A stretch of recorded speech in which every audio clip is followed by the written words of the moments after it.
Hello there, and welcome to the podcast with SerAaron and friends. I'm your host, SerAaron, also known as William, and these are my two friends, Brian. Hello. And Dave. I came back from the dead. So today, I am playing Super Castlevania IV. Presented by Fraps. Yeah. A wonderful, fantastic game that I managed to convince you is amazing. I just can't wait to hear how much you love it, Will. I can't believe you went back to 1992 to play it. That's commitment. A game that, if you listened to the podcast last week, me and Brian had a bit of a debate about, and it ended with me saying, well, I guess I'm going to have to go and play it in order to form a proper opinion on it. So that's exactly what I did. And I think it's best if we open with that. Although I will quickly apologise for the... for everything. He's just so very sorry. For the terrible frame rate of this video for the first, 5 or 6 minutes. It gets better. Fraps was being... Wazzing? Wazingu! Because that's your name. Wazingu Belmont goes on a quest. Without any He's the trousers. one African one. But when you don't get to hear about much. Alright, so... Castlevania IV. What to say about Castlevania IV? What makes it so super? Yeah, Will. What makes it super? What makes it super? We'll tell him. Alright, so... Castlevania 1 through 3 were on the NES. This is the first one that came out on the SNES, hence why it's called Super, Dave. I just say sad. But this game is... Okay, so to... Just as a reminder, or to clarify, I said that this game was bad. And Brian said, it's good. not that bad. Yeah. It's actually pretty good. Okay, so I've changed my opinion on it's bad. It's not bad.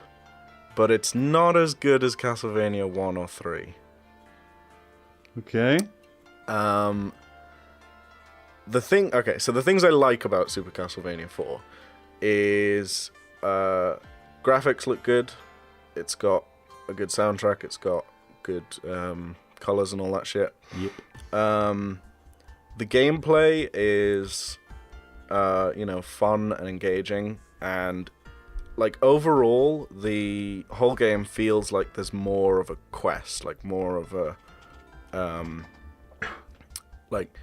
more sense of purpose of what you need to do. Oh yeah, this is where I fixed the recordings. There's a little bit of a cut. Yeah, And you completed the game. Way.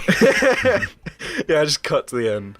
That bat's actually the final boss. Yes, this game has a better sense of adventure than the first. Well, I'm mostly comparing to Castlevania 1 because I never completed 3 or 2. But yeah, it has a better sense of adventure than the first one. But I don't think that the gameplay is as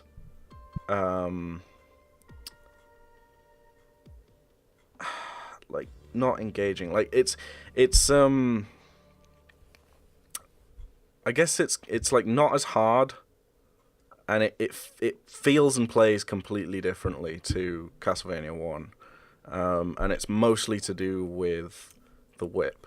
It's still challenging, don't get me wrong, I die a bunch here, and about an hour in, actually maybe less, I start using save states, excessively. Well, no wonder it's going to be easy if you use save states. Well, no. Back in the day when you had to complete it in one sitting, it was very hard. In my day, you used to play games with only one life, and then you had to buy the game again. That said, I still beat the first 2 levels on one continuum. I'm gonna see if this guy behind the wall is gonna kick your ass. That's because they're the first 2 levels, Will. Yeah. But the first 2 levels in Castlevania 1 are Also, fucking just as hard as all the other levels. Yeah, I'd just like to point out, with all the fantastic directions that you can use the whip in there, you still missed him like 20 times. Yeah, but it's kind of that's a weird thing where you can like hold the whip out and flail it in like literally any direction. Flail wildly. Yeah. On the one hand, it seems kind of broken when you're like using it. I wouldn't say that. It does minimal damage. It's mainly good for deflecting but that's the other thing. projectiles. It takes like way longer to actually like kill anything with it, like using it that way.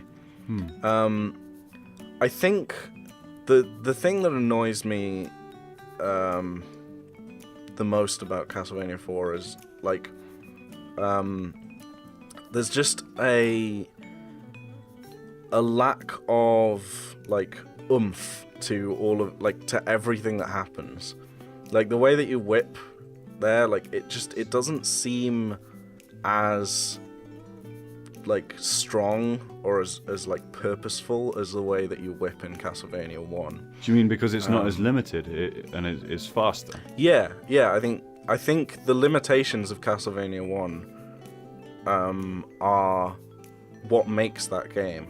And I feel that Castlevania 4 changes the formula too much. You scaredy cat. It's gonna fall on you. I couldn't remember like how it works, so I just was like, fuck it, and run past, and then take them out. I'd just like to point out you are using the items. I'm trying to use the items as much as possible. There are times though when I do forget that I have them, and I just whip stuff instead because it's easier. Depends on the situation, I'd say. I liked using the items when I played Dracula X. I found I was using the items tons.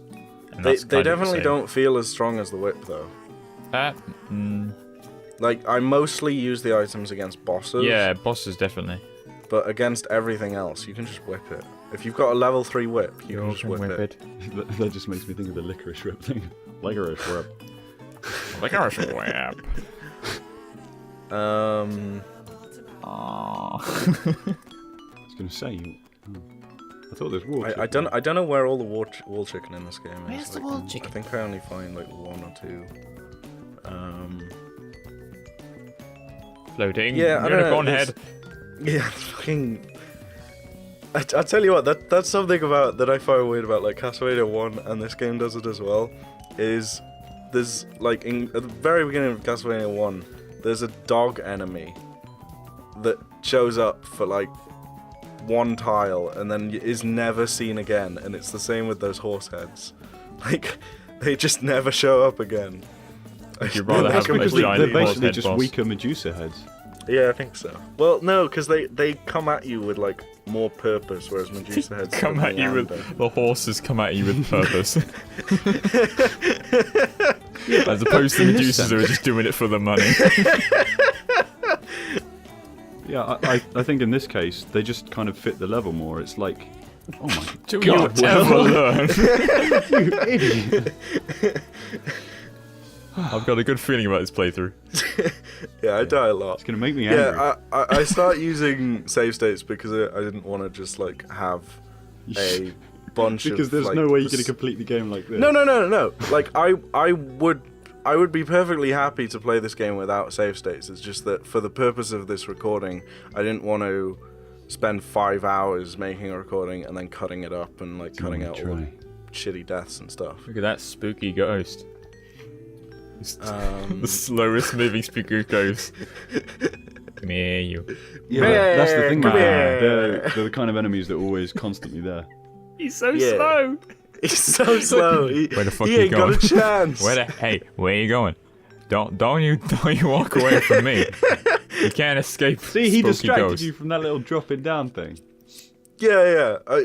Well, the game like still has, you know, learning from mistakes and stuff. Like I die later on, then I go back to that area and I like play it out a lot better. This game is too spooky. 5 spooky for me. Yeah. 5 Uh, spookies out of 10. Yeah, I think I died to this boss. And then, Also, let's yeah, do it you're again. using the knives here. Look at this Yeah, guy. This is a good situation for... I said like fucking 3 minutes ago, I mostly use the items against bosses. Yeah. Fucking listen, Brian. Yeah, but my point is you're using them. Yeah, but you don't use them as much against actual enemies, which you do all the time in Castlevania 1. I like the little rainbow effect when you hit them. really gives like it a bit of a funk. Oh no, a knife. Better be fabulous. Better get funky.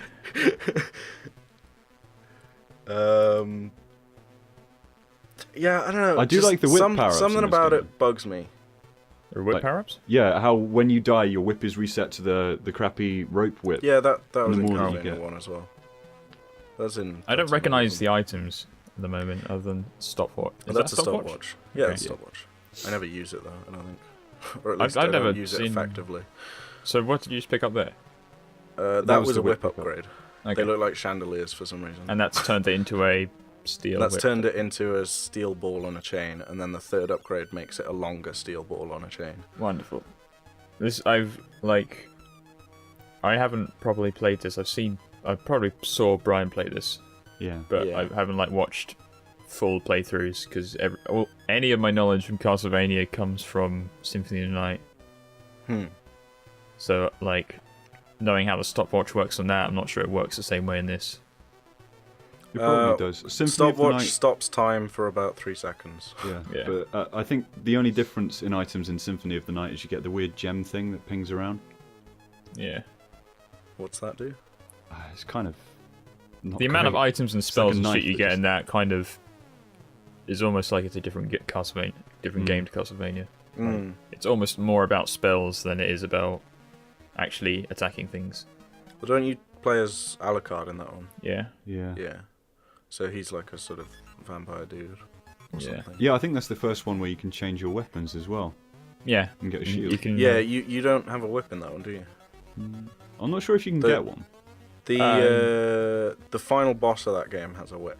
In the PS1 version, I'm pretty sure you can play as Belmont after you complete it. Yeah. In the PSP version, you can also play as the girl in the green dress. I've got a name. Oh, the know. one that's with Richter. Yeah. I think Richter You- shows up way too much in those games. He's so lame. You He can looks play like as a Yeah, Street Street Fighter Richter, character. yeah. I only know this because I saw the completionists do an episode on this last week. Yes. God. Yeah, this guy's actually kind of scary. How dare you kill my horse, He's like, nah! son of a bitch!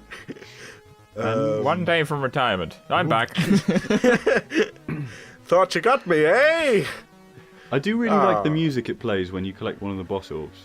It gives you a good Yeah. sense of, it's not like you just beat them and you walked off. It's like you beat them. Well done. Jumps out of the sky. Yeah. It plays for ages as well, and in a silent video, like nothing is happening there. It's like, oh, good Yeah, time. Yeah, I think the soundtrack in it is a little bit like I was listening to it today and comparing it to like the ones on NES as well, and like I don't know, something about 16-bit music is just not as I was about to say appetizing. I will say Easy. I've never been a fan of SNES music. I always I never played Sega games, but I always preferred Sega music. 'Cause their sound well, chip was a bit more. I've always preferred. Go get him, right? I've always preferred 8-bit to 16-bit. Yeah. So I prefer but, like the SNES 16-bit over- music. I always preferred the Sega style. Sorry, I did like the prefer the muffled NES sound of over the SNES. I The never Sega really liked. Mega Drive and its pooey sound chip where it's like a bassy noise just comes out as like... Or Like, the there's a really Commodore good- 64 has probably the best 8-bit sound chip. Oh yeah, very. Yeah, there's a Castlevania game on the Sound. Mega Drive which is really good. I think it's Bloodlines. Mm. But yeah, the music and sound effects on that is really annoying. They sound arcadey, but at the same time they do sound just farty, which is something I don't Yeah. like about them. But I think the Sega ones are a bit more true to the arcade versions, while the SNES sound ones, they sound odd to me. I don't know. never- I really like the soundtrack to this game. Yeah, the soundtrack's good, but like, It like it has good melodies, like good theming, but I don't think it's like I think this soundtrack would sound better in 8-bit than 16-bit, because 16-bit, like the problem that a lot of 16-bit musicians had, I think, or at least feel from listening to a lot of chiptunes, is that like they didn't really know what to do with the extra tracks. So they just sort of filled them with noise filters. And sometimes it sounds really bad. I don't know, the cave music in this is really nice. It's one of my favourite soundtracks from it. It just sounds really good. I don't know. It just doesn't sound as crisp as, say, like da da da da It doesn't da need to da sound da da crisp. da da da da from the original Castlevania or It needs whatever. to sound really kind of solemn and forlorn. It doesn't need to sound like, whoa, hey everybody. Yeah. Heroes I don't know. time. This game has like very different theming to the first. Yeah, I think three. that's like because it's like the first level and it's kind of the theme. This is more atmospheric music. So I kind of get that point. But it's like I don't have a problem with atmospheric music, but this is like pretty much atmosphere throughout the entire game. It's weird. This game sort of contradicts itself. Like, Wizingu walks around with like a greater sense of purpose, but the music doesn't fit his like determination. I disagree with that. Did you complete the game? No, I got to. Basically, I got to the point where Castlevania 1 starts. William, your casual is showing. No, but you're making a point that you can't justify because you haven't played the full game. When you get closer, it starts playing the more iconic ones. Like when you get to the clock tower, it does Bloody Tears. When you do Death, it has this crazy music. And when you get to Dracula, it plays this really solemn boss music. But when you get to his second stage, it plays Simon's theme, which is like all upbeat. And you're like, yeah, I'm going to fucking kill you. Yeah. It works really well. But it's Frog's kicking your ass. yeah. I'm not going to sit here and The listen frog to is someone like who's getting his ass kicked. fucking. I died of that frog twice, I think.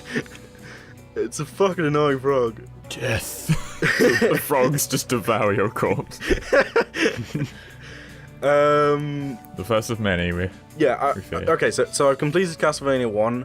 I got to, like, the end of this video, I get to the point where Castlevania 1 basically starts again, because if you don't know how this game works, basically, stage 5 onwards is basically Castlevania again, but, like, different.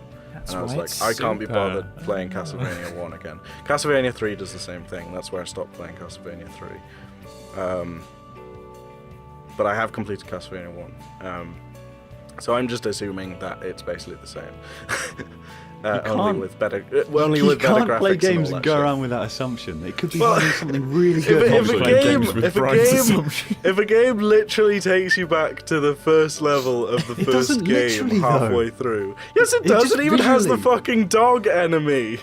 Yeah, for that little part, if you actually bothered to go past a couple of rooms. Which I did. It is different, I will admit. But it was like 5 in the morning, and I was like, fuck it. This game sucks because I played it at 5 in the morning. That's all I'm hearing. I don't know. All I'm hearing is but, like, excuses. back to the soundtrack. Like, when like you'll fucking Commodore 64 has like really crisp sound effects, really, really good 8-bit music. It's like my favorite console for 8-bit generation. Sorry, for like chiptune generation and stuff, because of that crisp sound or whatever. And if you listen to the podcast, then you will probably hear in the background that quite a few tracks in the backing track are taken from Commodore 64 games. It's just going to be me going. Well, one of my whereas favourite the systems SNES, like, it's convoluted at times. You know, there are exceptions, like, you know, Final Fantasy VI, or, you know, anything by Nobuo Uematsu. I don't know. it's music's such a subjective thing that it's because pointless to talk about. The system that I prefer for the old school 8-bit sounds is the Master System, because I forget what it's called, but the board that makes the music, it just reproduced the sounds in a much nicer fashion, and it did the same with colors. It had a slightly different color palette to the NES, and it just looks a lot nicer. I don't know. I never had any of those systems. I only had, well, I only know about like NES and SNES and all that crap like retroactively. Yeah. My first console was an N64. You're young and you're a whippersnapper. What was your first console, Brian? It was a Commodore 64. Sweet. Oh wow. So what games on the Commodore do you have? Because we had Bionic Commando, this awesome one where you played as a little tiny old man in a sleeping hat. You go around this house and you can slide down the stairs, which I used to do all the time. And you just collect tons of things, and you can find this spaceship that takes you to a different planet, and you have to beat tons of aliens and then come back. That was a cool game. I have no idea what it's called. Simpler times. Yeah. But they couldn't give a shit. My first console was my dad's Atari 2600, and that was like the very first sort of home console versions of Space Invaders and Pole Position and stuff. Yeah. And that was like before Atari went batshit crazy and started making the video game crash. So it had like all the old games and a really cool one called Crystal Castles. I've played Crystal Caverns, but I don't think it's the same one. Is it the one where you're a teddy bear? No, it's where you're a miner. It's kind of like Keen 4. It's Crystal something, but it's you play as a teddy bear and you run around collecting crystals and trying to avoid giant killer trees. And it was a really good, really weird game. But yeah, I played those games. Played a lot of Space Invaders, which is cool. Whereas Will grew up with whatever games he played, like Superman 64. Actually, I'll tell you what. Unless you want to really go back if you count play DOS games. What they called? If you count handhelds, then my first console was original Game Boy. Yeah. Pretty new. Did you play DOS games, Will? No. Well, I played DOS. No, I played DOS games at my friend's house. I think I played DOS games before I played Atari games. I played like the original Prince of Persia at my friend's house and stuff. You used to play DOS games, didn't you, Brian? Well, I did, but I think when I was playing Commodore 64, we also had a really old IBM with the 3.5-inch floppies. Yeah, and we used to play games on that. Like there was this really weird text adventure one where it shows you the graphics of the situation. And I remember there was one part where you're in like your boss's office room, and I typed "fight boss," and then it would come up with this elaborate description of how you kind of fight with him, and he kills you. And it was really dark, and you could undress this woman. It was so weird. And that's where the story ends. That's why I'm such a stand-up guy.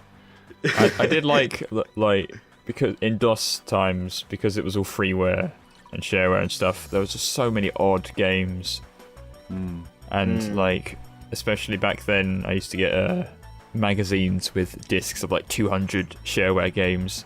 And it'd just be like Christmas. You just go through all these random games. Some would be shit, some would be awesome. I loved them. They had games like Realm of Chaos and Alien Carnage. And like back when Duke Nukem was really good, I had the 2D Duke Nukems and the Biomenace and stuff, and Commander Keen. Awesome games. Yeah, and you used to get a little bit later on. You used to get like discs in magazines with like 10 game demos on or whatever, and like 5 of them wouldn't run and 3 of them would be shit. Yeah. But that actually leads us kind of nicely onto our first topic, Dave. About like sort of the same thing, but like nowadays with Greenlight and Steam and stuff. Shit games. Yeah. Yeah. Sure. Do you want to talk about that? Yes. So you all know what Greenlight is. Yeah. No, It's the- I'm stupid. What is it? Okay. I do not know what Greenlight is. Please explain. Greenlight is the worst thing to ever happen to video games since Greenlight has Xbox been Live fulfilling Indies some page. people's dreams. Okay, yeah, but We'll talk about that. First of all, the problems with it. Greenlight really lets people vote for games to be sold officially on the store, because back in the day, if you think about when you first used Steam, right around 2008, 2007 or something, especially with you, Brian, like back then it was like Valve games, Source games and stuff, and that was it. Like it was an exclusive platform for Valve. Then they branched out to sort of the AAA people for like first-person shooters and stuff. And then like now we've got a lot of indies. Or before Greenlight we had a lot of indies, but it was kind of like you felt good indies. that It was the cream of the crop. Everything was there for a reason. Yeah. But now, because of Greenlight, and especially since Greenlight has accepted so many games, that day after day there are now a ton of games that have been accepted into Steam for very little reason, other than it seems like a good idea or it's popular. There's no quality control on Steam, basically. Yeah, so quality control in Steam has kind of gone haywire now, so there's just been an influx of subpar games and then just downright unfinished messes of games that have been allowed to be sold like for a decent amount of money for a game that feels and plays like them. I swear I've seen a lot of RPG Maker games on there. Yeah, RPG Maker games got really popular. I think we'll talk about it as well, like the Greenlight community, if there is a community of people, has kind of gotten wise to those sort of things. I hope they've gotten wise to it now, but it's already a bit too late because there's already a bunch of shitty games that have come out. The entire system is already implemented. Yeah. Steam can't really go back on themselves now without a whole bunch of people flipping their shit. Like they can start introducing quality control, but they can't just remove Greenlight completely.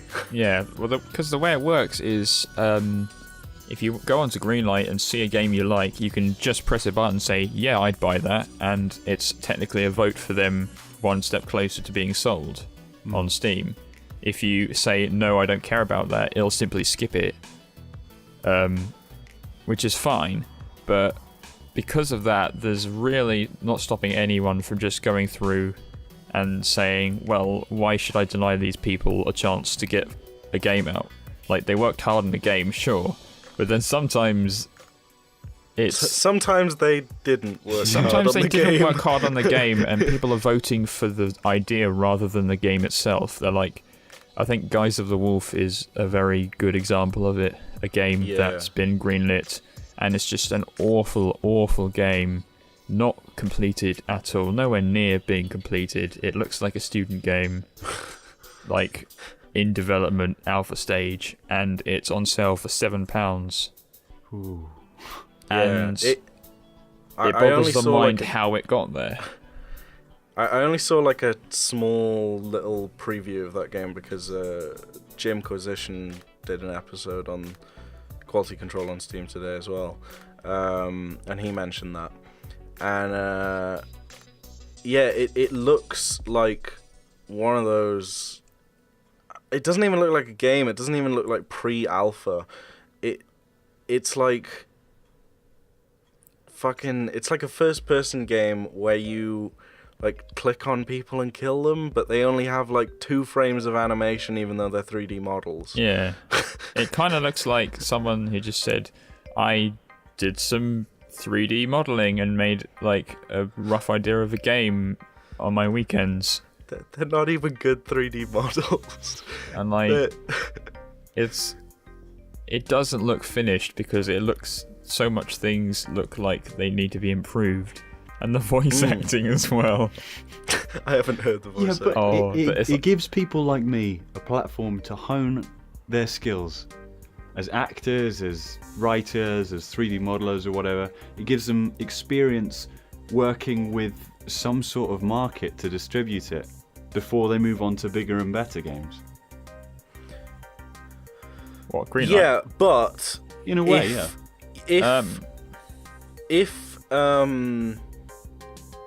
If their like Greenlight portfolio is all that they have to show for themselves, and it's mostly crap, then nobody's gonna fucking hire them. Yeah, but there might be one Professionally. aspect of it that's good. There might be good voice acting. Maybe the producer just did a really efficient job, and it was made in like a day or something. Then you're kind of proving the point that it's more about exposure than actually making a good game. Yeah. Yeah, but Like, the only there's reason no harm in that. there is, though. There is harm in that because there's a lot of shit. Now, Steam used to be all about a collection, basically an online store of high-quality games, or at least a majority of high-quality games, and if this goes on the way it is, where games are being accepted weekly now, it seems, and daily new games are coming out, before you know it, it's going to be just the majority of the games are games made in a couple of months by a guy who wants to sell a game for £2 because he thinks he probably could do it. And I don't think that's what Steam is. That's what Newgrounds is for. Yeah. Yeah, I think that platforms already exist for this sort of stuff. Yeah. And I don't think it's somewhere that Steam should be delving. That, or like we said before, make something that's completely separate to Steam. Make it part of the Steam branding, but not part of the Steam's, like, the actual Steam store. Make it something else. Make it Wrench. Wrench is our new Valve partnership thing, and it's basically a bunch of indies that every single game is essentially early access and will constantly be worked on, but you can play it, and only the ones that are officially completed are actually thrown onto the store after someone or a team of people on Steam play it, go through it, and actually say, yes, we would play this. We would actually sell this. I was thinking of a counter argument for the Greenlight thing, but when you think of games like Sang-Froid, or however you say it, the werewolf one, and lots of other ones, I think the Banner Saga was greenlit as well, wasn't it? That was Kickstart. But yeah, games like Sang-Froid, they're really high quality games that would probably have no trouble getting on Steam without the Greenlight, or getting on some other sort of distributor. Yeah, exactly. Yeah, exactly. Even if you make a good game and you show it to Steam, and Steam are like, yeah, it's a pretty good game, like, then they'll put it on Steam. Like, Greenlight doesn't Greenlight opens the gates to, like, invite, like, terrible quality in, like, basically, as far as I can tell, the idea of Greenlight is like filling itself up with, like, a load of shit, and then letting a community, in, like, inverted commas, sift through it until they find the good things. Which, like, Steam should just be doing themselves when people present ideas or finished games or whatever to them to be, you know, sold on Steam as actual games. Yeah. It's the age-old thing of giving the young indie a chance, but at the same time just giving a more sort of focused quality control to avoid these sort of games coming out and essentially ripping people off. Because I bet there are people thinking Guys of the Wolf would be a pretty good game if the uneducated sort of viewer saw it and thought, man, this might be pretty good. It's 3D. They must have had a good team to actually do 3D. And no. Yeah, I think it feels disingenuous a lot of the time. Yeah. And on top of that, it makes me question these people's motives, right? Yeah. Like, if in the case of, like, proposing concepts on Greenlight and seeing if people will upvote them, it's equivalent to going on Reddit and saying, hey, would you guys be interested in if I did this or whatever, and a bunch of people would be like, yeah, we might be interested if you did it.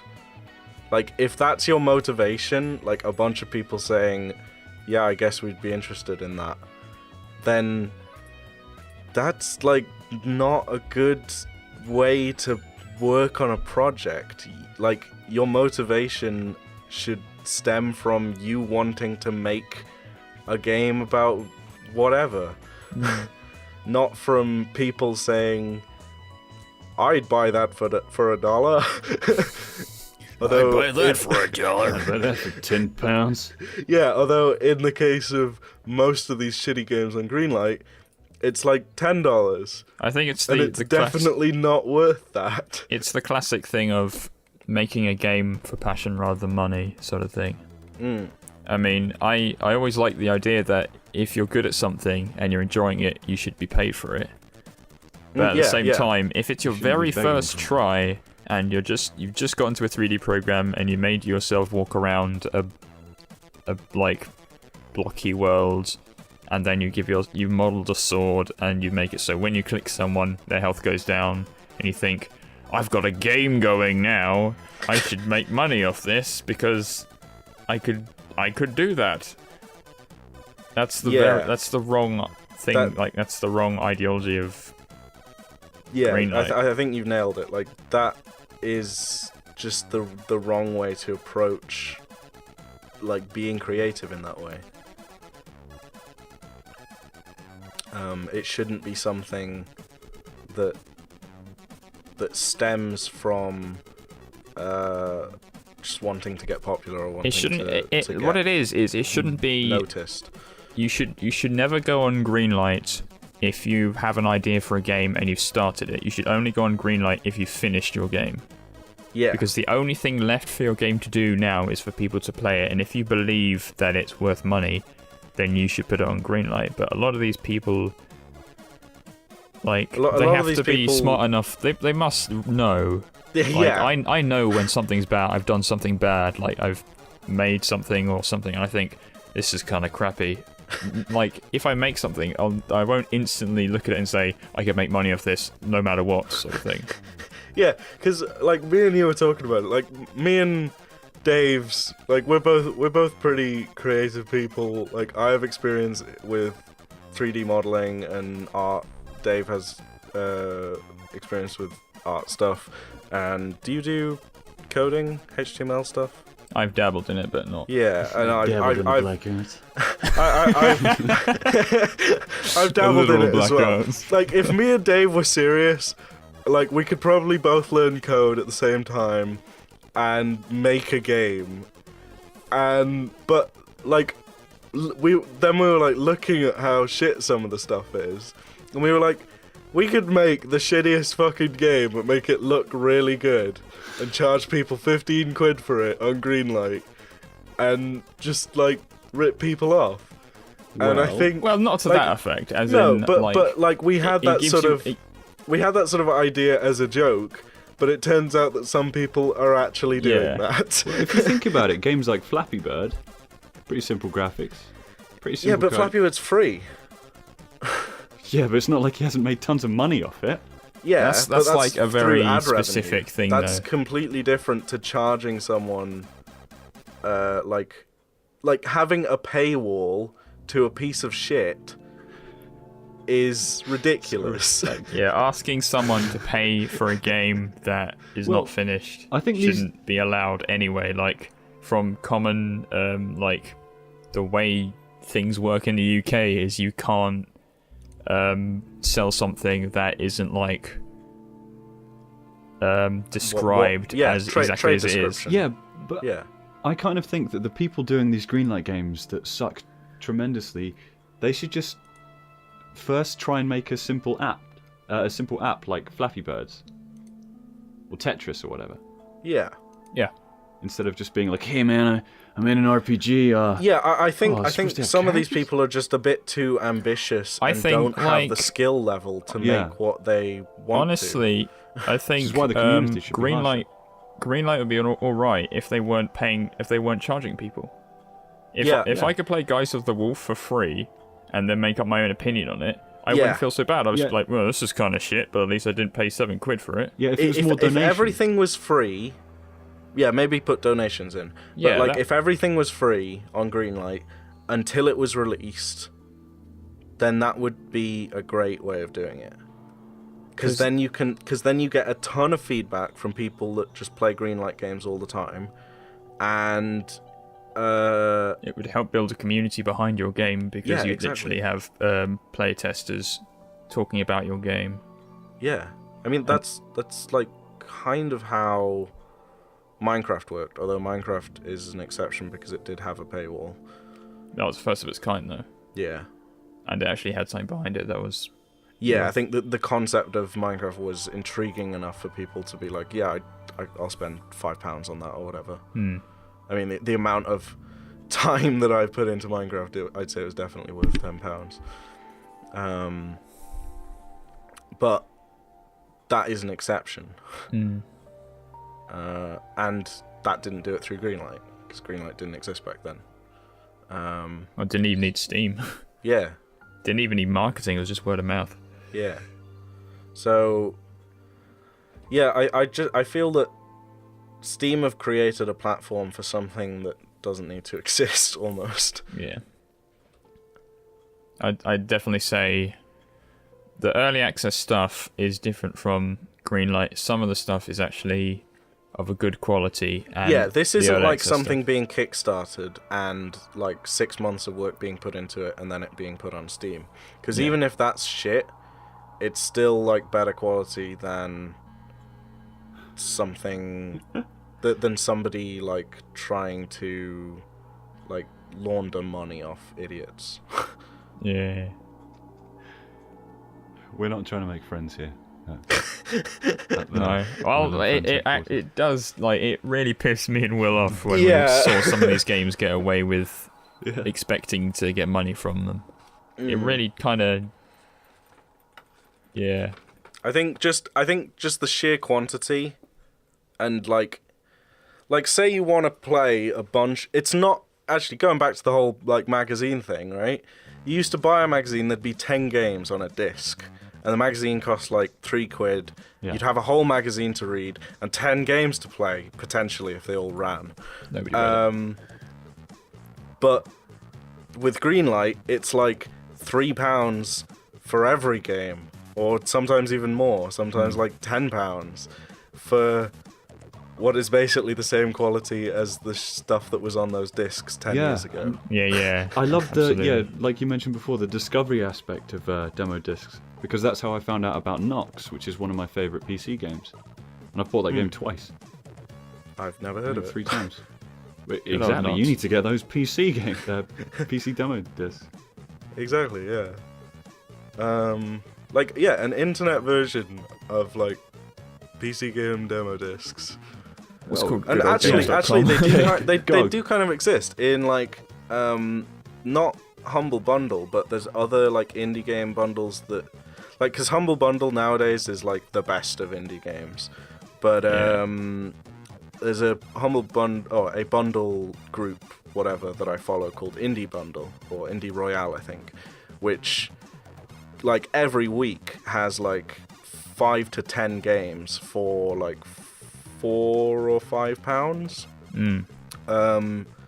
I don't buy it all the time because I can't afford like that much every week, but the fact that like they do that, and some of them like look pretty decent, some of them look terrible, but like I think that's a much better platform to do stuff like what Greenlight is trying to do.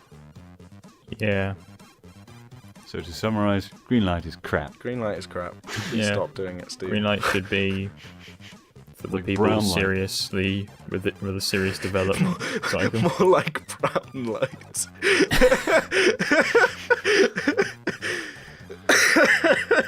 Fantastic.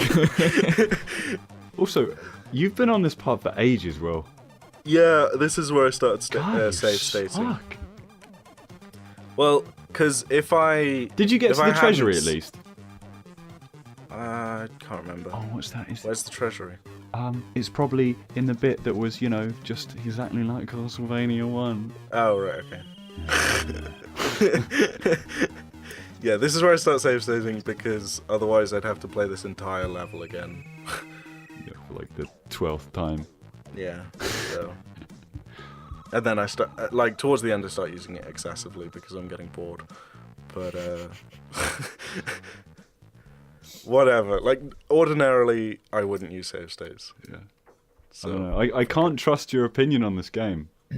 From what I've seen, I just can't trust it. It's fun, okay? It's fun, but man, but it's not as good as Castlevania 1. 7 out of 10. That's because you're better at Castlevania 6 1. out of 10. You're used to Castlevania Probably, 1. yes. Probably. God, we're such a filthy casual. Jesus Christ, Will. I played it for 45 minutes. I've played it for 45 years. Okay. I just realised that, other than Castlevania, we've, missed what games we've been playing. Has anybody played anything Nope. that they want to talk about? Yes, What have I you played? completed Persona 4 Golden.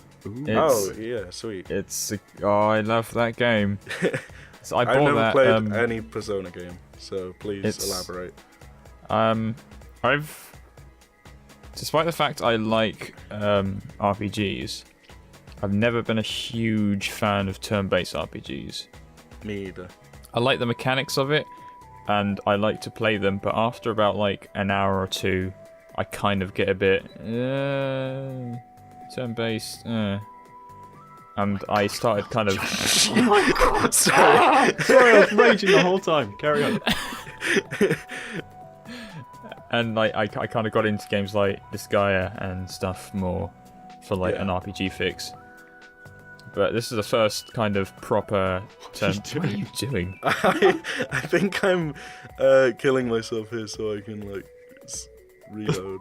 And then I remember I can just reload. Anyway, ignoring Will's abysmal everything. Oh, Jesus. You're talking about I'm just Disgaea. gonna close my eyes. Yeah, it's the first proper turn-based game, which actually is quite a tricky game. That I completed all the way through, and I think it was because of all the sort of life sim stuff they put in as well. Because the game is half dungeon crawler, turn-based RPG, and half sort of dating sim. As close as you can say. So Yeah.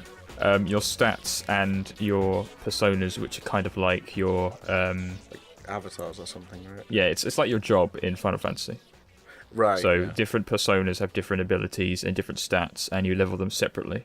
But you can Are select them at they any time. interchangeable, or does each character have their own persona that only they have? You have interchangeable ones. All your sort of friends have only one, but they can be upgraded. Wow. Actually, I just want to mention, Castlevania. Maybe it's because I'm not used to. Maybe it's because I'm not used to Castlevania 4 or whatever. I'm used to Castlevania 1. But the rope swing stuff that you do there, that's really hard to control for me. I don't know. Maybe it's just me. You're not using Anyway. Kinect. Continue. Yes. Yeah. What was I saying? Personas. Yes, I know. You have a persona, your friends. Yeah, you can upgrade your friends' personas, and you can do that through hanging out with them and basically spending time with them. And who you focus on spending time with is who you focus on leveling up, essentially.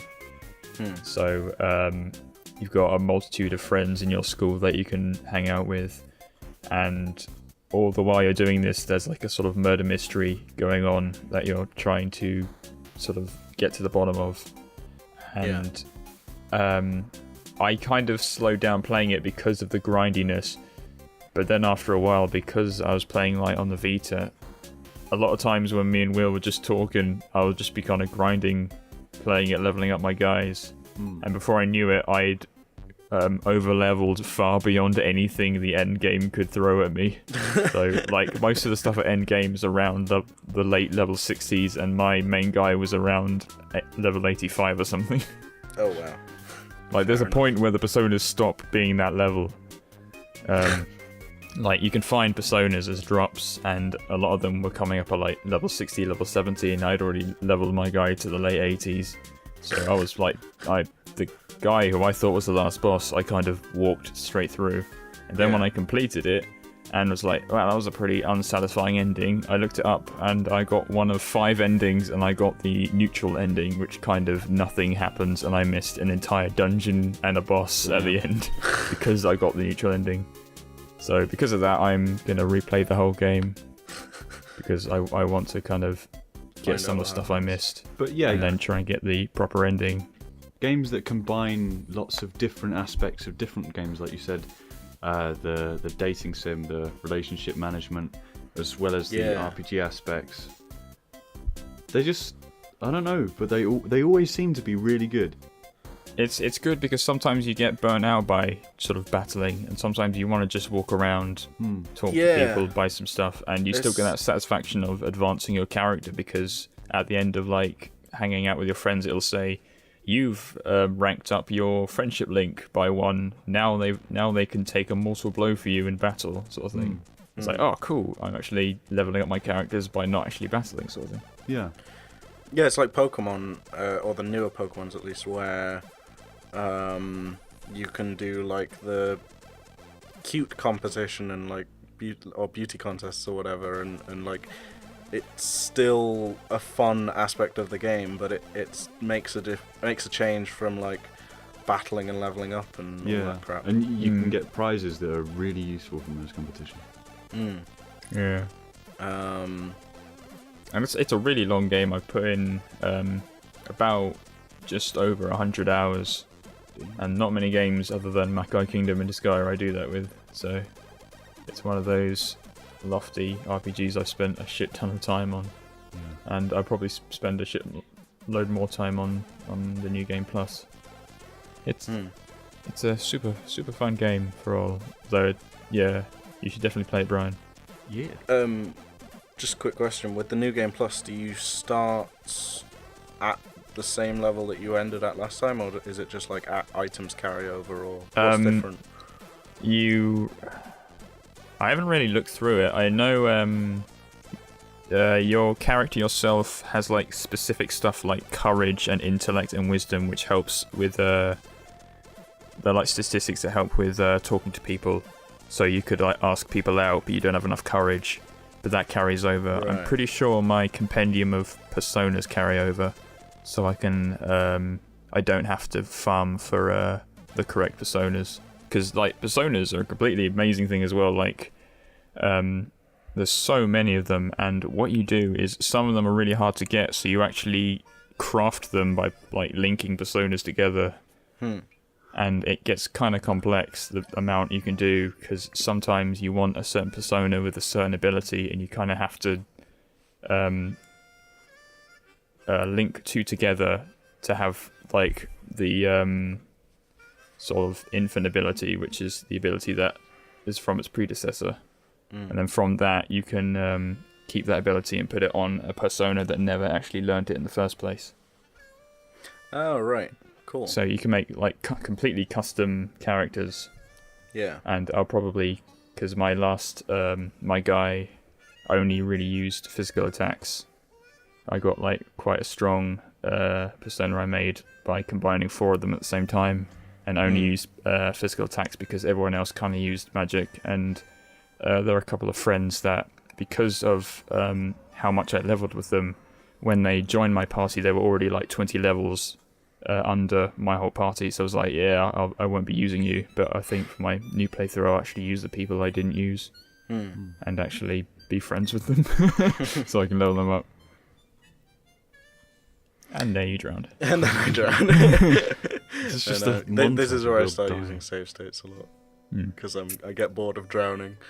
But I like, despite the fact I spent just over an hour, I missed so much content. Yeah. I missed a lot of stuff because of the decisions I made. Yeah. So it's going to be really interesting. It's probably going to be almost like a new playthrough, like once I get halfway through the game again. Yeah. Good game. Definitely play it.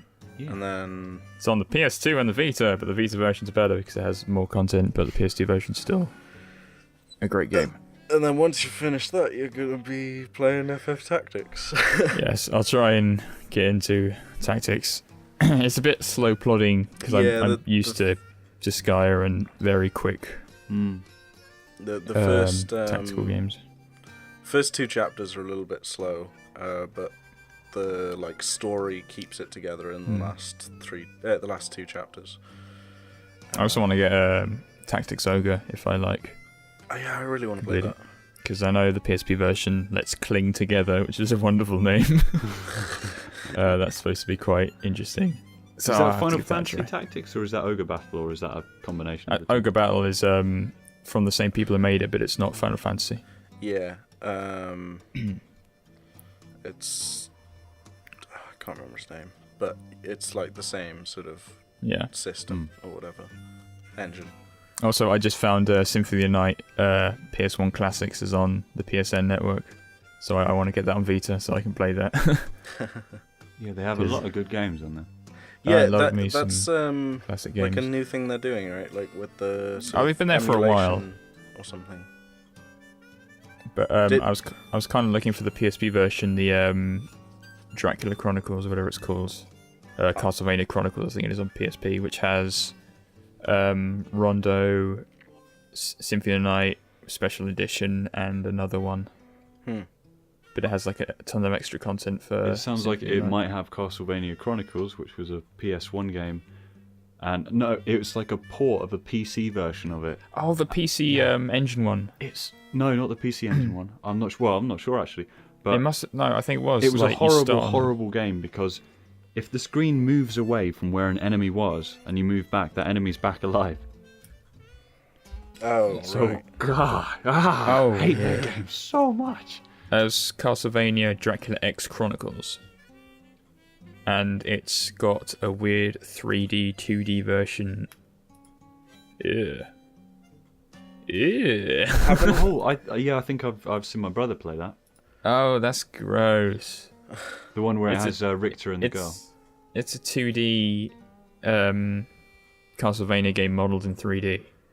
Oh, that's gross. Wait, 3D environments with 2D sprites or 2D environments with 3D sprites? 3D environments with 3D models. But look, 2D but 2D, right, like orthographic. Yeah, I'll show you. It's odd looking. It's hard to think of a 3D, 2D At this point in the podcast, Will's going to show a picture. Oh god, that looks horrible. Yeah, that's a bit odd. Oh. But that version also has Symphony of the Night, which makes up for it. I was going to say, I heard something last week that PlayStation 4 or Sony are sort of hinting at the fact that maybe the PS4 can do backwards compatibility on a virtual emulator or something. Yeah, they've already said that the streaming thing is going to follow PS3 and a lot of the best of PS2 games. Yeah. But they also said backwards compatibility would be a general thing, which means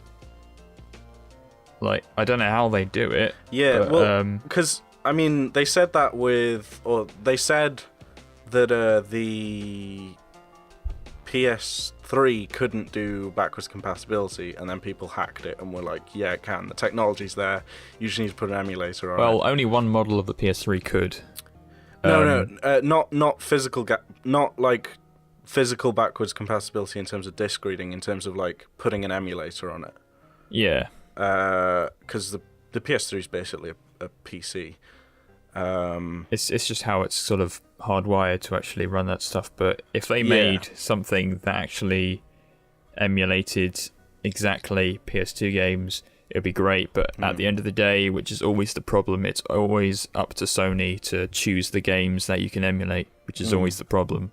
I'd want to play the games I have with me, not Final Fantasy VII. Nobody wants to play Final Fantasy VII. When they say the popular ones, it's going to be all the popular ones that I've either played or never wanted to play. I want to play the obscure PS2 games that came out when the Xbox and the Xbox 360 came out, and I never got to play stuff like Odin's Spear and stuff. Yeah, I never got to play that. gorgeous looking game. I think like Just anything from Atlas. it actually kind of reminds me of like Sony keeps saying stuff and then the community like proves them wrong. Like they said, I remember at one point they said like it's impossible to install Linux on a PS3, and then people installed Linux on a PS3. But like I think if PlayStation do this and do it well, then they've won the console war as far as I'm concerned. Well, they've got a stupidly good back library, which is something Microsoft kind of lacks. Well, they tried to do it at the very start of the 360 by doing the Xbox Classics, but they eventually made like 8, and there were like 2 or 3 which are decent ones. It was the Xbox Classics was not a good If series. you could just have a bunch of obscure PS2 games as well as the Classics, and all the PS1s, which there are a lot of PS1 games that you can buy already, but still some pretty big ones are missing. Yeah. I'd be really happy with that, because I'd buy that for $1. I would buy that for several dollars. Yeah. Like, I want to buy one anyway, because the thought of playing games from the PS4 to the Vita would be awesome. Yeah, that's the other thing. And then it'll all stream to your Vita if you have one. Like, I could play PS2 games on the Vita, fine. I'd like be great on the with bus or whatever. That's yeah, quite... like the idea of that is so good. Yeah, that's quite interesting, because I remember you, Dave, being really against consoles for the most part. So the thing that's enticed you is like kind of portability. Sorry? The thing that makes you want to get the PS4 is the portability. Yeah. It's the same I've for me. really gone off sitting down, switching on something and playing it now. I've the way my Vita works is I've got the game I last play open. I'll play it for a bit and then just put it on standby and leave it on my desk. And so if I want to play it, I'll just switch it on instantly. The game comes back to where I was last playing, and I'll continue. I doubt I could do that for streamed games, but I've kind of gone to a more like, I don't want to go through your firmware updates and your menus. Especially, like, I think it was the Xbox 360 that put me off consoles, because I didn't want to start it up. It very slowly got up to an ad-filled page full of your It made a shit ton of noise. And I just wanted to play a game. And not without updates, not without bugs and crashes, because you're trying to tell me 3 friends are online. It was just I did have that quite a lot. I'd be playing a game, I want to check something, I get a message saying, your friend is online. It goes to load that and just freezes. Yeah. It's like, it'll be a minute, mate. Don't worry. Yeah, I begun to disdain the Xbox after, towards the end of my console gaming years. Well, saying that, a mate has pre-ordered Dark Souls 2 on Xbox for me, which is good, which is awesome, because Dark Souls 2, bad because you have to pay for online and Xbox. Oh, on 360? Yeah. I'm going to get on PC, even though it's going to be a bit later. I think they said the port's coming like 2 or 3 weeks after the console version, which I'm fine with. Yeah, at least they're porting it without people having to sign a fucking petition. Yeah. I really don't like having to pay for Xbox Live, especially on old consoles. It's dumb. It should be free. Do you know what's even worse? Games like Elder Scrolls Online is going to be on Xbox One, which means you're going to have to pay for the Xbox, pay for the Xbox Live, pay for Elder Scrolls Online, and pay for Elder Scrolls Online subscription. Sweet. Wow.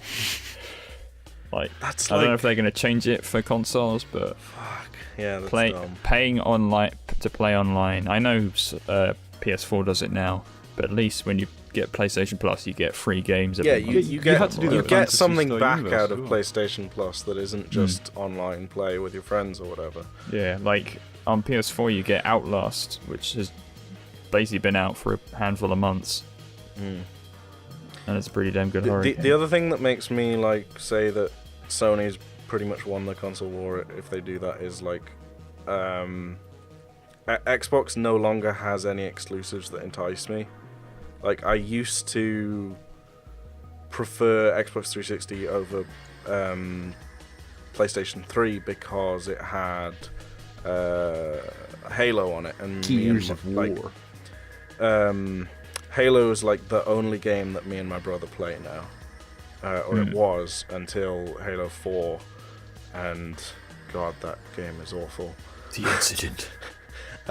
Basically, as soon as Bungie stopped working on Halo, Halo became shit, and now neither me nor my brother care about it anymore. So that was the only exclusive thing on 360 that like would have enticed me originally, but It's tearing now your it's not family even apart. that. Yeah. He Microsoft. hasn't spoken to his brother in 5 years. Yeah, the new slogan should just be Microsoft tearing families apart.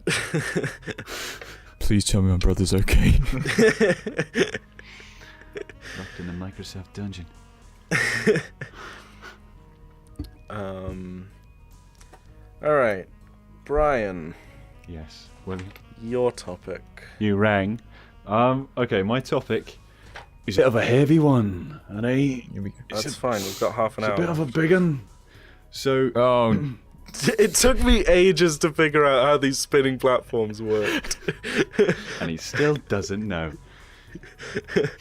So yeah, I just wanted to talk about story in video games, which is an incredibly broad topic, but Yeah. it's incredibly kind of understated in a lot of things. So Or overstated in others.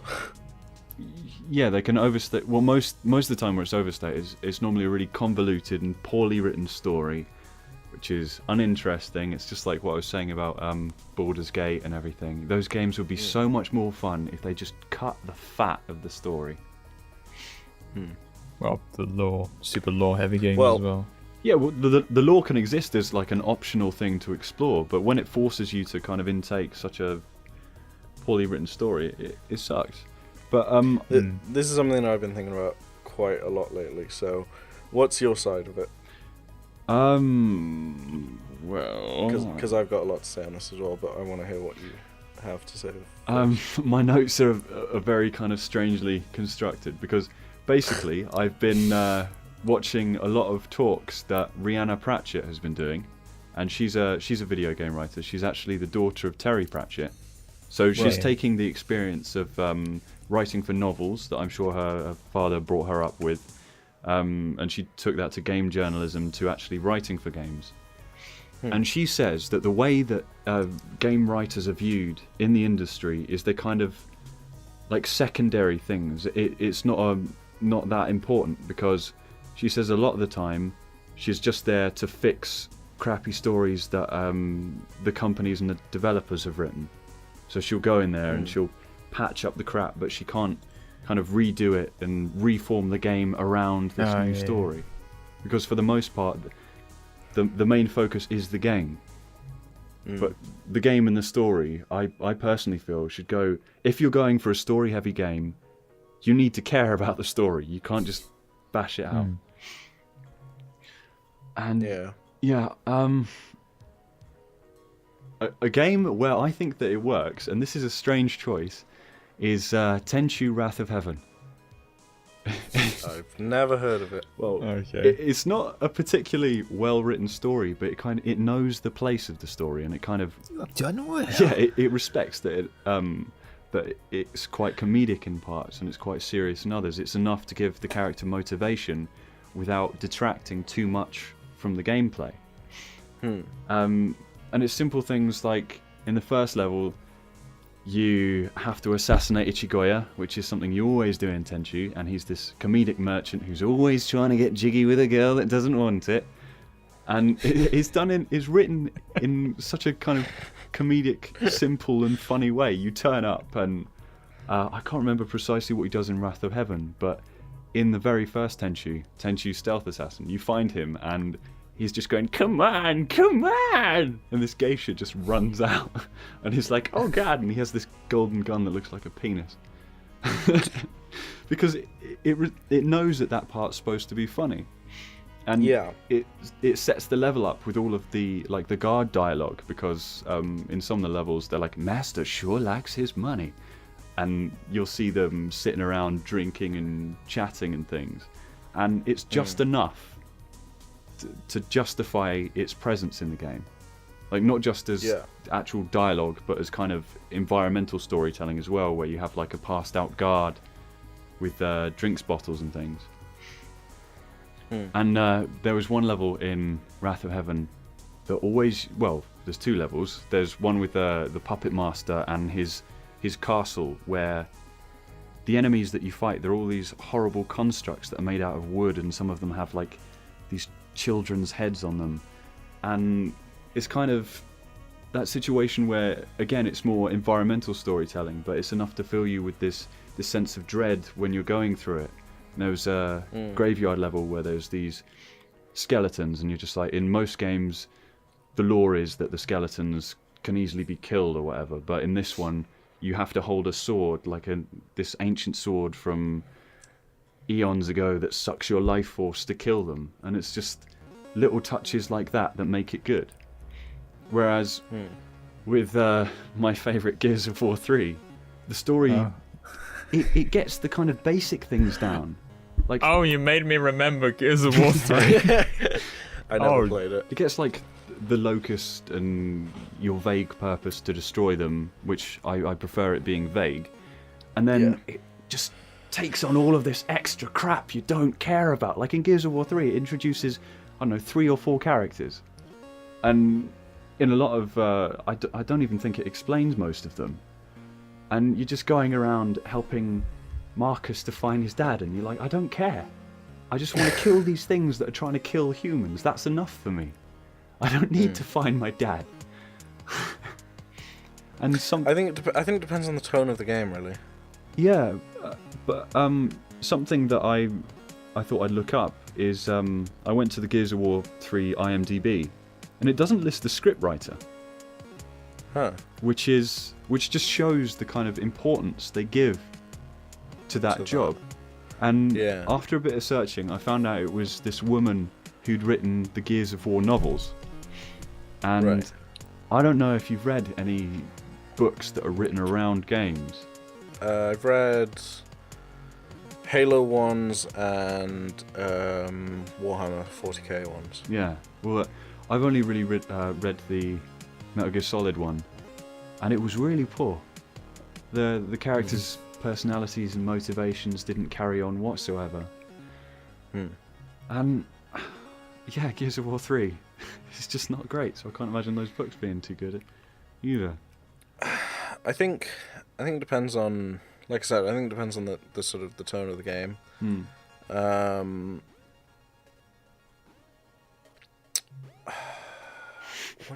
What was I playing? No, I wasn't playing. I think my point is like slightly different to yours. Yeah. Because what you're basically saying is like games like that force like story elements in where it's like not needed. Yeah. Are like tend to be kind of bad or whatever. Yeah, it's like story is a detrimental aspect instead of a benefit. Yeah, I agree with that. Like, not everything has to have a story. The one that annoys me though more than that is the sort of opposite end of the spectrum. Yeah. Where a game has too much story and too much exposition to like make you understand that story or whatever. Like I was watching the first 30 minutes of what's it called, Broken Age or whatever, that Double Fine game that got kickstarted. Yeah. And the first 20 minutes of that game, in the girl's story, is you asking all your family members about this creature that's about to come and like devour you, like you and some other girls who are being offered up as sacrifice to it to protect the village. And all of the questions are posed in a way that make the like player understand what's going on. So it's like, what is the Mog Trothra or whatever it's called? Why is it attacking the town? Why do you have to sacrifice the girls or whatever? isn't there something else we can do? Can't we fight it or whatever? But you're a teenage girl who's like been aware of the fact that she's gonna be offered up to this thing for quite a while, presumably. And she's lived in this village for quite a while and like been through this ceremony where girls get offered up to this creature. Like, presumably it happens every year. I don't know, but like, whatever the case, all of her questions don't make sense with her character because she should know the answers to all of these questions. It doesn't make sense why... It makes sense why the player would ask the questions, but it doesn't make sense for the player to ask those questions through that character. Yeah, and a lot of times they can just kind of... The player gets used to the situation, and they kind of learn those things through the subtleties, like the subtle little hints that the other characters let out, or any other way that they do it. Yeah, like, I would much prefer it if that game had opened with, like... Because it opens with you, like, having a feast, like, to, like, make you taste good to the monster or whatever. And I would like it... I would much prefer it if it just opened with you doing that. Everybody talking about, you know, the ceremony and Mogjothra and stuff, like, as though it's the norm. Which everybody is, but the player isn't the character isn't personally questioning them, but you get to hear like an internal monologue of them being like, I don't think this is right, or whatever. And then, so when it gets to the part where you get offered up to this creature, it's more surprising that and then you have to escape. Everybody else is like, this is the norm, and you as the player, as the consciousness of the character, is like, oh, geez, I gotta get out of here. As opposed to the character being like, oh, geez, I gotta get out of here. But yeah, not letting the player know in that kind of situation would also add a lot more weight to it as well, because you'd be like, exactly. What is this? It's like, what's going on? There's something really unsettling here, and then you're like, yeah. That I said this last week as well. Like gaming. I'm a really big fan of storytelling without exposition. Like, if you can tell a story, like if you can go through a whole game without saying a single word, but still like get to the end of the game and know what happened, or at least have your own version of what happened, then like that's a good like method of storytelling to me. Yeah. Because like as much as I like hate it when people say stuff like, oh, if you want a good story, go read a book, I feel that like games offer a different way of presenting a story. Yeah. Because they're interactive. They're so much different to a film or a book.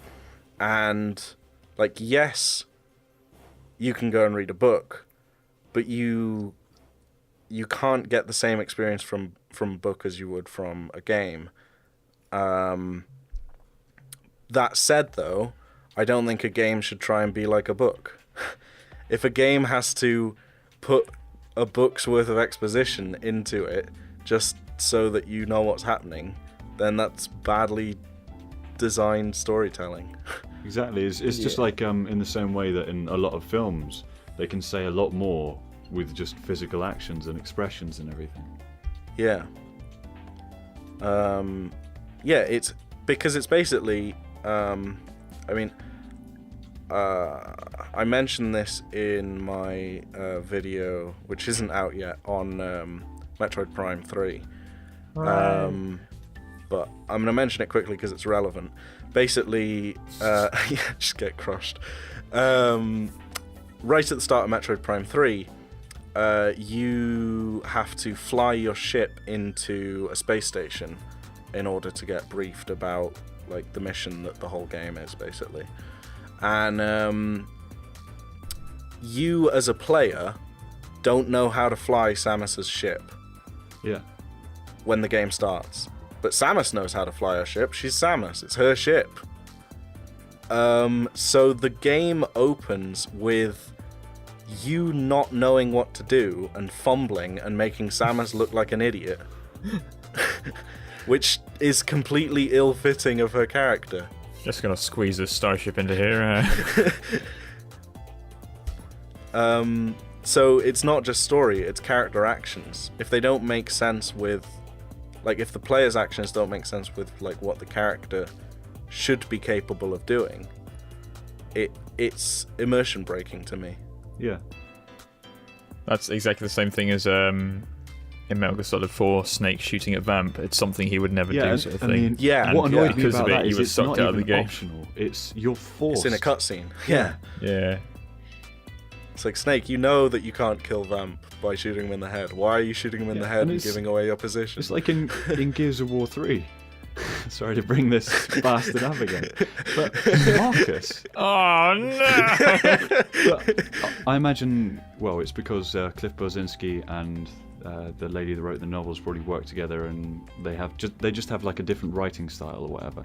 But Marcus is supposed to be this battle-hardened man who lives on a planet where he's constantly surrounded by war and loss and everything.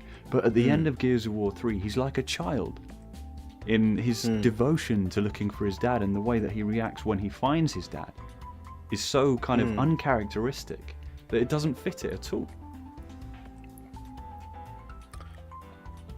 Yeah, I think that's sort of the same thing. Like it doesn't.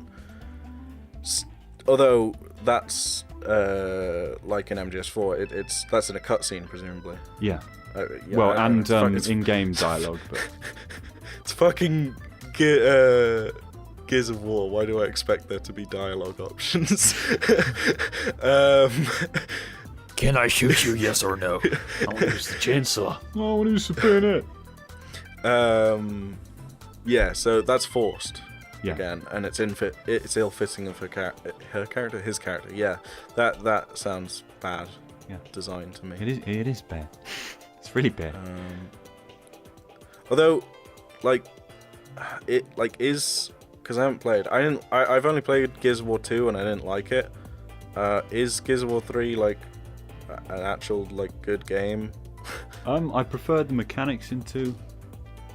It's a fun game, but it's like throwing a storyline into Unreal Tournament sort of thing. Unreal Tournament's played because of the gameplay. Like whatever lore and story in Unreal Tournament is secondary to the experience of the gameplay, which is why. And Gears of War is trying to be a gameplay experience, but with this pseudo movie blockbuster storyline. That because it's forcing this story, trying to look AAA, the story is forced enough just to fall flat on itself. And a lot of the times you just like, I don't care about this, I want to shoot some guys. And that itself just like demoralizes the story. Because as the second you say who cares to a point where the character's like weeping and crying. Yeah, and actually, fucking Dom when like Dom sacrificing himself. When Dom shoots his wife in Gears of War 2, spoilers by the way. I still remember. Like, it's such an unemotional scene. Yep. And like I say, every time you bring this up, he pulls out the biggest fucking handgun in the game. Yeah, Baby, I love you. Oh. The other thing is, like, she just looks malnourished. And he's like, nah, I can't date an anorexic. Like, Dom's a shallow twat. I'm pretty Marcus sure when we were playing co-op when the scene where he like drives a truck to save Marcus. I'm pretty sure we were laughing through the whole thing. Like, because it's so there was never a cliché point and where we cared. Yeah, it's such a weak. It's written and animated and done in such a weak, insignificant way. It's like, yeah, I got that feeling from like at the end of Gears of War 2, like when there's a bit where you fly out of a volcano or something on the back of some like flying monster, and then later on you like shoot a T-Rex with an orbital laser. It's not a T-Rex, but yeah. I don't fucking know.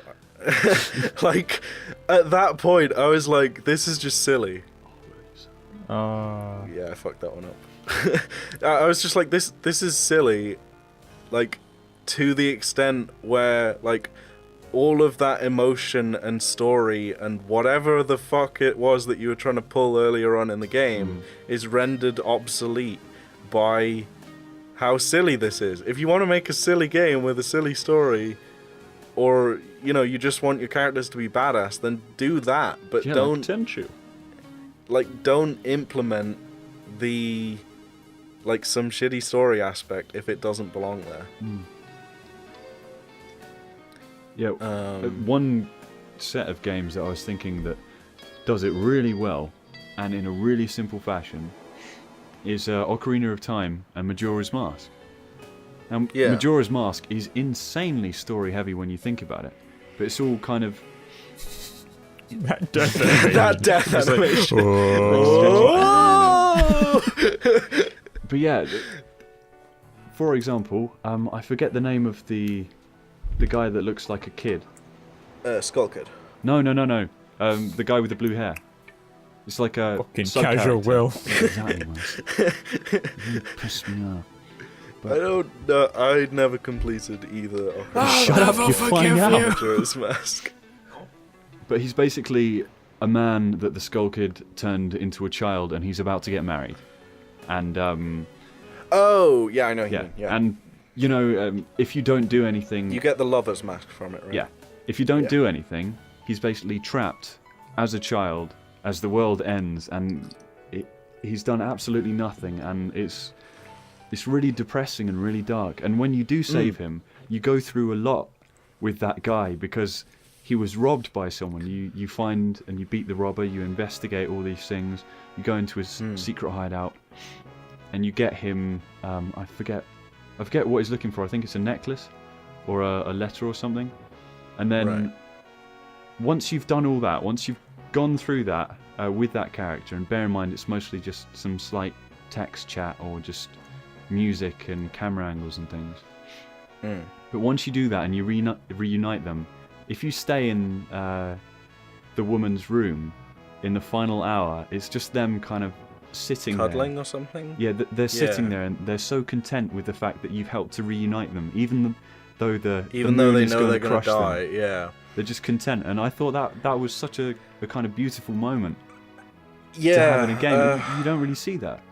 I think, though, that Majora's Mask is a better example of good theming rather than good storytelling. No, I would definitely say it's storytelling. It's because of the theming. Well, it's storytelling, but it's short stories. It's not like a chronicle or whatever. Majora's Mask is like a book of short stories, and they all have like this harrowing theme to them, which I really like.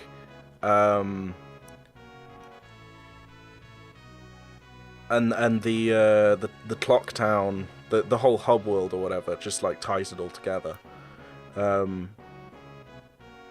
Cause like my experience with Majora's Mask, I never completed it because like I was a little bit too young when I played those games. So I found them like difficult to play gameplay wise, and I couldn't read that well until I was about like 10 because I was dyslexic. Okay. So any game where there was a lot of reading, like I would just skip over it. So a lot of the story of those games was lost on me. So my experience with Majora's Mask was basically I didn't understand that you could play the Song of Time to go back in time at the end of the 3 days. So I thought you had to complete the whole game in 3 days. Good idea. So I would basically, my experience with Majora's Mask was me playing the first 3 days, then restarting the game and playing the first 3 days again. Yeah. And every time I did that, I would find something new or go somewhere new and talk to some new people. Like I wound up in the like Forest of Madness or whatever it's called. Place with the monkeys. Yeah, with the monkeys and stuff. And I was like, oh, this is really cool. And then another time I found a swamp, and another time I found that stone where you hear about Skull Kid's backstory. And another time I was just like playing with some kids in the street for 3 days until we all died. And like, but it was like my experience with that game is so much different from everybody else's because they're like individual just things that happened to me when I played those games on separate occasions. It's the dog. Yeah, it's the dog enemy. Yep. Dead. He gets back up. So like, yeah, Majora's Mask is one of those games that I kind of don't actually want to go back to because I think it would ruin the experience that I had with it as a kid. You should genuinely play it to complete it. I don't know. I know a lot more about it like nowadays than I did playing it as a kid, though. So maybe I would get a different. Well, I definitely would. It has a lot of moments where it says quite a lot about the characters just by doing small things. Like there's a butler. It was enjoyable though. Like I said, like the overall theming that I got from it, the overall like sense that I got from it was this like sense of madness and harrowing. But that's all done through really. Oh yeah. And hence was Ingu Belmont stopped giving a fuck and died to a bat in a creepy old mansion. And Will suck. Dracula took over the world, and the world rejoiced. But yeah, the theme that you got, there's lots of ways to tell a story. It's not just dialogue. R.I.P. in peace. We're coming to the end here, by the way. Yeah. If you hadn't noticed. What were you going to say? And then we'll wrap up. Yeah, I was basically saying that you can tell a story with not just dialogue, and that sense of theming and fun that you had, that was all just different ways of storytelling that Majora's Mask got right. Yeah, absolutely. And I would have had all those experiences if I'd played through the game properly.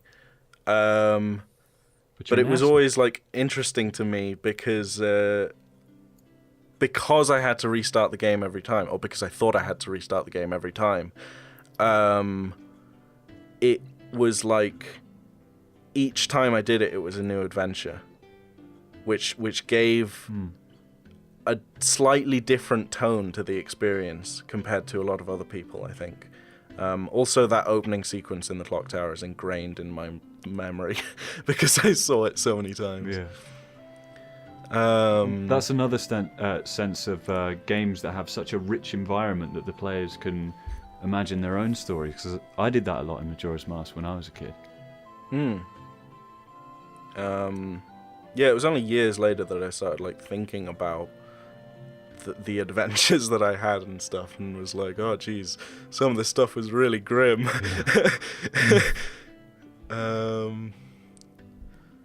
Damn it, there's more that I want to talk about this, but there's not enough time. To wait, we've got 7 seconds. Oh lord. Alright, so maybe we'll talk about this again some other time. Although actually I'm probably gonna make a video on it soon in greater depth. Cool. Because I've got a lot to say on this topic. So, yeah, let's bring it to a close. Let's reel it in. Thank you very much for watching the podcast. Or listening. Probably listening. Who the fuck watches this? And I guess we'll all see you next week. See you next week, everybody. Don't keep dying to the same things. Will.